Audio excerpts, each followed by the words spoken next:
Boa noite, meu nome é Ana Luísa Lobo e hoje estamos começando mais uma edição do Livre Expressão. Hoje temos a companhia do prefeito eleito da cidade de Ouro Branco, Sávio Pontes. Boa noite, prefeito. Boa noite, Ana. Boa noite aos telespectadores da TV Lafayette, a todas as pessoas que estão nos acompanhando aqui, de Conselheiro Lafayette, da nossa querida cidade de Ouro Branco também. Estamos muito felizes em ter você aqui. E primeiramente eu queria começar te perguntando quais são os pilares principais da sua gestão e como você pretende transformar sua visão política em ações práticas para Ouro Branco. Quando a gente estava formulando a nossa proposta de campanha, Ana, e a nossa visão também sobre Ouro Branco, né? A gente vem de uma candidatura de 2020, onde a gente perdeu as eleições por uma diferença pequena de 319 votos, e a partir dali a gente começou a estudar um pouco a cidade, né, aprofundar um pouco mais nas nossas carências, naquilo que a gente tem também como potencial, para construir um projeto político, né, que a gente entendesse ser o mais adequado para o bem-estar da nossa cidade, da população da nossa cidade.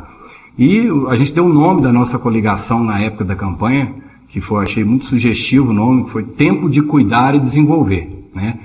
A nossa política, ela baseou, né, a construção dela, ela se baseou num trabalho onde a gente entendeu a necessidade de cuidar melhor da nossa população, de entender que a cidade só avança quando as pessoas avançam, né, que são as pessoas que desenvolvem as coisas e não as coisas que desenvolvem as pessoas. Então a gente entendeu isso e a gente, ao mesmo tempo, percebeu que, além desse cuidado, dessa importância com a vida, a gente devia preocupar com o desenvolvimento da nossa cidade, visto que ela enfrenta hoje alguns problemas com relação, por exemplo, à sua parte imobiliária, dificuldade que as pessoas têm de alugar a casa, de comprar um imóvel. É uma cidade que acabou inflacionando um pouco e a gente acaba tendo uma cidade que não continuou a crescer como se esperava, e isso tem o seu bônus, mas também tem o seu ônus. A gente deixa de obter alguns benefícios, né, que a cidade talvez, se tivesse já com um porte um pouco maior, a gente já poderia estar tendo acesso. Então, a gente entendeu que era preciso cuidar melhor da nossa população, tratar a vida desde a sua acepção ali, né, pegar as crianças, pegar a gestante, cuidar da gestante, pegar as crianças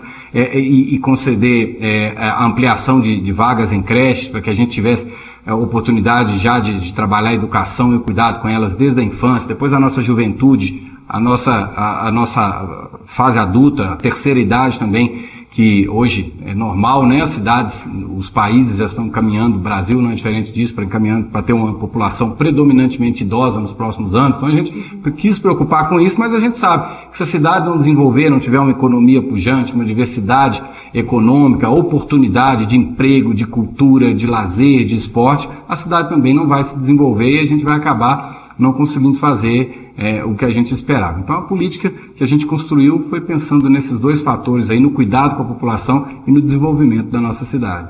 Certo. E de que forma você planeja engajar a comunidade e torná-la mais participativa nas decisões políticas? Nós criamos até, Ana, algumas propostas no nosso plano de governo, né, e algumas propostas bem, assim, ligadas a essa área.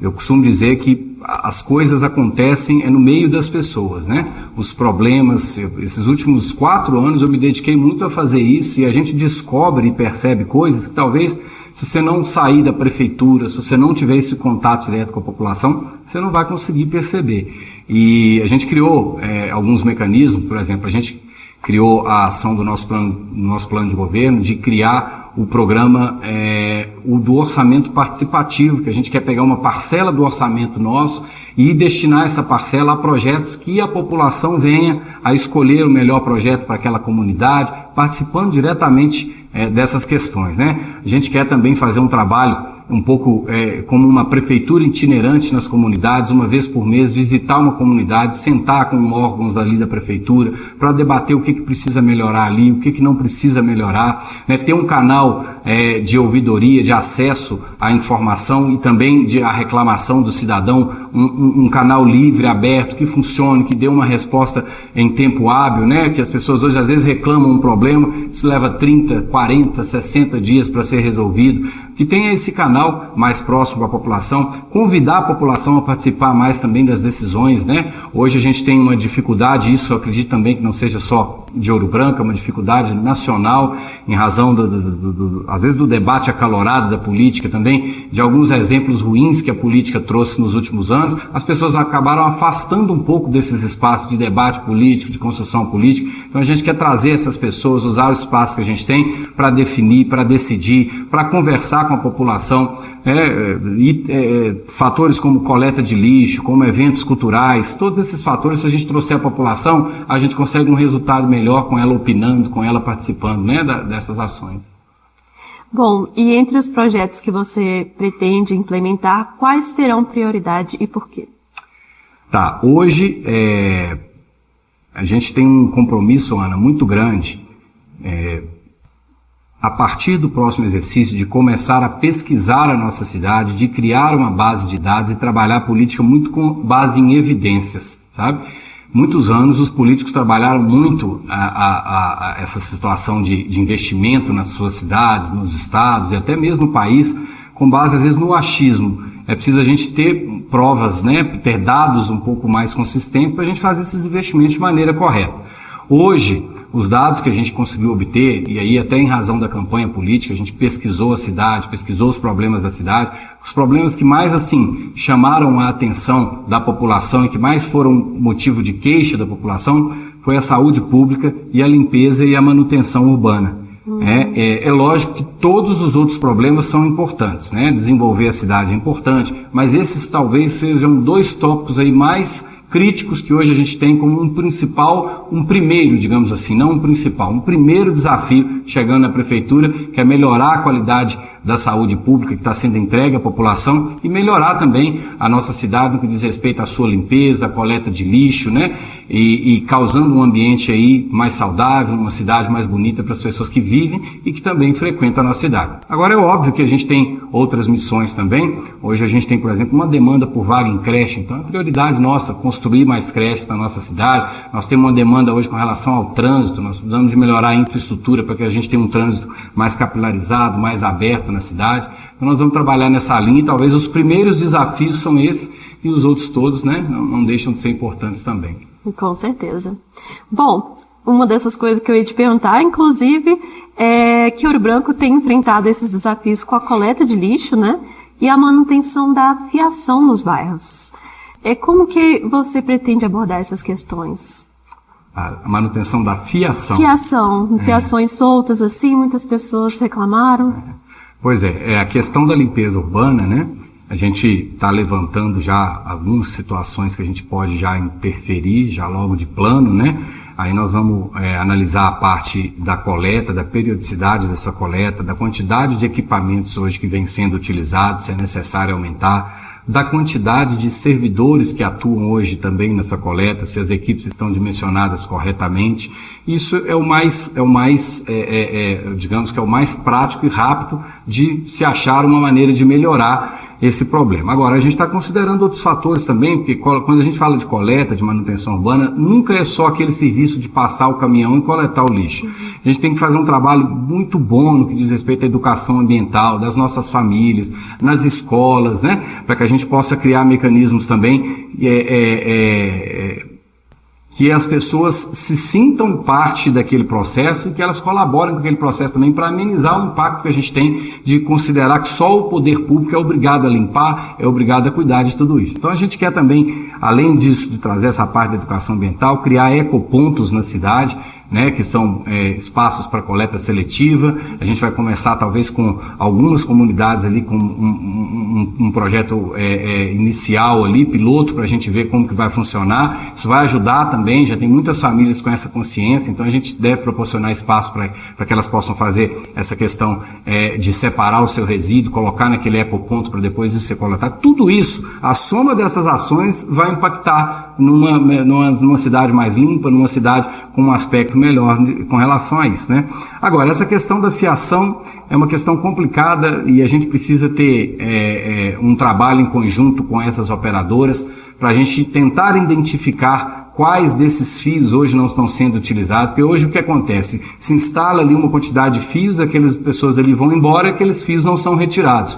É preciso que as cidades chamem essas operadoras de telefone, de fibra ótica, conversem no intuito de tentar identificar esses fios que são obsoletos e extrair esses fios. O desejável é que os nossos bairros novos, que as nossas cidades novas tivessem isso tudo em galerias, né? De forma subterrânea. Hoje eu tive a oportunidade de visitar ao final do ano passado a cidade de Maringá. Lá em Maringá tem um bairro que foi considerado o bairro mais sustentável do mundo, chama Eurogarden. É fantástico. Toda a parte de fiação, seja de telefonia ou seja de energia elétrica, ela é toda por debaixo do solo. Então não tem um poste com relação a fio pendurado, né? Então, fica um aspecto melhor, fica fácil, uma segurança, né? Mas isso é algo para a gente pensar no futuro e principalmente nos empreendimentos novos também, se a gente puder construir já com essa engenharia, com essa tecnologia, isso é muito importante. De bate pronto seria identificar mesmo a quantidade de cabos obsoletos e começar a extrair, né, para a gente melhorar um pouco isso aí. Sim. Bom, agora uma questão polêmica. A tarifa zero dos ônibus, você pretende mantê-la? Sim, foi uma plataforma de governo também que a gente utilizou, compromisso de governo que a gente utilizou. Tive até esses dias na empresa, tive até lá na Secretaria de Segurança Pública também, conversando com o pessoal que faz a gestão do programa, né? Eu dizia na campanha, continuo dizendo, que toda conquista para a população, Ana, a gente nunca pode falar em tirar conquistas. A gente sabe, por exemplo, eu nunca fui prefeito, é a primeira vez que eu estou sendo prefeito, eu sempre fui população, eu sempre fui do meio das pessoas que usou os serviços públicos, e a gente sabe o preço que tem conquista para a população. O que a gente acompanha nos últimos anos, cada dia mais, é um fardo pesado nas costas da população, com alta de impostos, com dificuldades, com uma série de situações que coloca cada dia o povo mais suprimido ali, oprimido, e cada dia mais um estado inchado, com várias possibilidades, e isso a gente precisa repensar isso e entender que toda vez que chega algo na população que é benéfico à população, isso deve ser mantido a qualquer custo. A nossa preocupação, e o que a gente vem falando e falou durante a campanha, nós temos uma preocupação com a longevidade do programa, com a sustentabilidade do programa. A gente quer criar uma estrutura com um fundo e com outras receitas que possam compor esse programa, para que ele tenha menos utilização, talvez, direta de recurso público e mais receitas de outros caminhos, para que ele tenha uma longevidade maior. Porque senão, se eu atrelo ele só à receita do município, e amanhã se a receita do município cair, o programa vai ficar ameaçado de não continuar. Então a gente quer estruturar o programa para que ele tenha também outras fontes de receita, para que ele possa durar por toda a vida, porque a gente acha muito importante. A gente inclusive colocou a possibilidade, hoje nós estamos tendo a festa da batata, nós colocamos a possibilidade de conversar com a empresa para que a gente possa fornecer o tarifa zero também nos nossos eventos culturais. Hoje a gente tem uma dificuldade, Ana. Como que o pessoal, talvez hoje, por exemplo, lá do Castilhano, vai acompanhar a festa da batata? Lá de João Gotti vai acompanhar a festa da batata. Sim. Porque às vezes eu não faço cultura lá e eu também não trago eles para poder participar da cultura, das festas aqui. Então a gente quer conversar também para estruturar o programa, porque a gente tem condição de fazer isso também, de trazer, de colocar ônibus, por exemplo, hoje, para que as comunidades possam vir participar da festa, possam participar dos nossos eventos, né? A gente vai trabalhar nesse sentido. Já que você comentou, então, o afastamento rural é um dos projetos que tem impacto direto na qualidade de vida das comunidades mais afastadas. Sua gestão pretende dar continuidade a essas obras? Na área rural? Na zona rural. Sim. Hoje eu quero até agradecer as comunidades rurais de Ouro Branco, as 19 comunidades, as outras que são ali paralelas também, juntas a essas comunidades principais. Praticamente a gente venceu em todas as urnas nas comunidades rurais. Eu gosto muito de estar aos finais de semana visitando aos eventos, aos empreendimentos que a gente tem. Nós precisamos primeiro entender, Ana, na cidade, que as comunidades rurais fazem parte da cidade. Não existe uma cidade separada por comunidade rural, por área. Existe uma cidade, nós somos uma. Né? Então a gente precisa de entender que a comunidade rural também precisa de política pública, também precisa de infraestrutura, também precisa de segurança pública, também precisa de cultura, de esporte, né? Então a gente quer fazer um trabalho de de muito impacto na zona rural, cuidando das estradas que a gente tem, das estradas vicinais, para que os produtores, os estudantes possam transitar com tranquilidade, sinalizando melhor a zona rural, colocando mais guaritas de pontos de ônibus na zona rural, que hoje a gente tem pouca guarita também, levando oficinas, né, cursos profissionalizantes também para a zona rural, conectividade para a zona rural. Às vezes eu estou na zona rural, a família está na zona rural, aí às vezes olha para o campo, não está tendo uma atividade, não tem às vezes um parquinho, não tem uma academia, não tem, aí pega no celular também, não tem conectividade, né? E isso faz com que muitas vezes, às vezes até a juventude que convive na zona rural busque caminhos ruins, caminhos que não são legais aí para a juventude, né? Então a gente quer trabalhar considerando a zona rural um bairro que a gente gosta, um bairro que precisa de políticas públicas como qualquer outro bairro da nossa cidade. Então é importante a gente dar continuidade, melhorar o acesso e trabalhar muito para a zona rural desenvolver também. Respeitando, é lógico, a cultura, né, toda a história, toda a tradição que tem na zona rural. Se a zona rural virar cidade, né, virar área urbana, não é zona rural mais. Então tem que respeitar isso tudo que já é composto ali também na comunidade. Então, vamos para um intervalo e já voltamos mais com Livre Expressão.